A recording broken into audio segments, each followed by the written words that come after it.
Get back! Back! Stay away from me!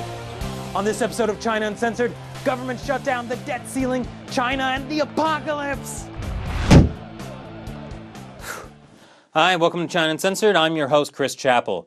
The U.S. government has been shut down for more than a week, and if the U.S. doesn't get back, and if the U.S. doesn't get its act together and raise the debt ceiling by October 17th, we're going into default and possibly plunging the world into a global recession.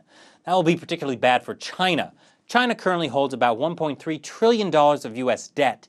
Even Chinese Vice Finance Minister Zhu Guangyao has been kindly asking the U.S. to get its act together. For the love of humanity, can't the government get its act together? How did we get into this mess?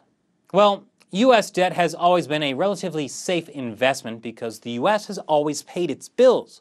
The U.S. dollar is also used as the world's main reserve currency, which means that it's the standard currency used in a lot of international financial transactions.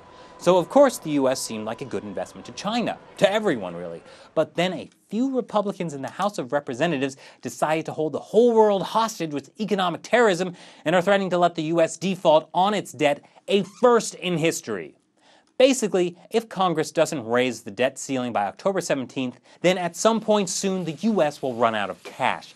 If that happens, well, no one knows exactly what would happen since it's never happened before, but it's not going to be anything good.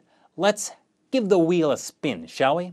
Let's see. Freezing credit markets, a huge drop in the value of the dollar, skyrocketing interest rates, huge recession, global financial crisis, everyone flips out. To give you some perspective, U.S. Treasury Secretary Jack Lew has said if the U.S. can't borrow more money, there will be only about $30 billion left to pay for all of its obligations, which could be from $10 billion to $60 billion a day, depending on the day. The loan sharks will come and threaten to break off the Florida Panhandle. But this is bad news in particular for China. The value of the Chinese currency is partially pegged to the US dollar. It's complex how they do this, but the reason is basically so that China can make sure it produces cheap exports. This gives Chinese products an unfair competitive advantage in the global market. But if the value of the dollar plunges, it could have a huge impact on Chinese currency, and that threatens the entire foundation of the Chinese economy.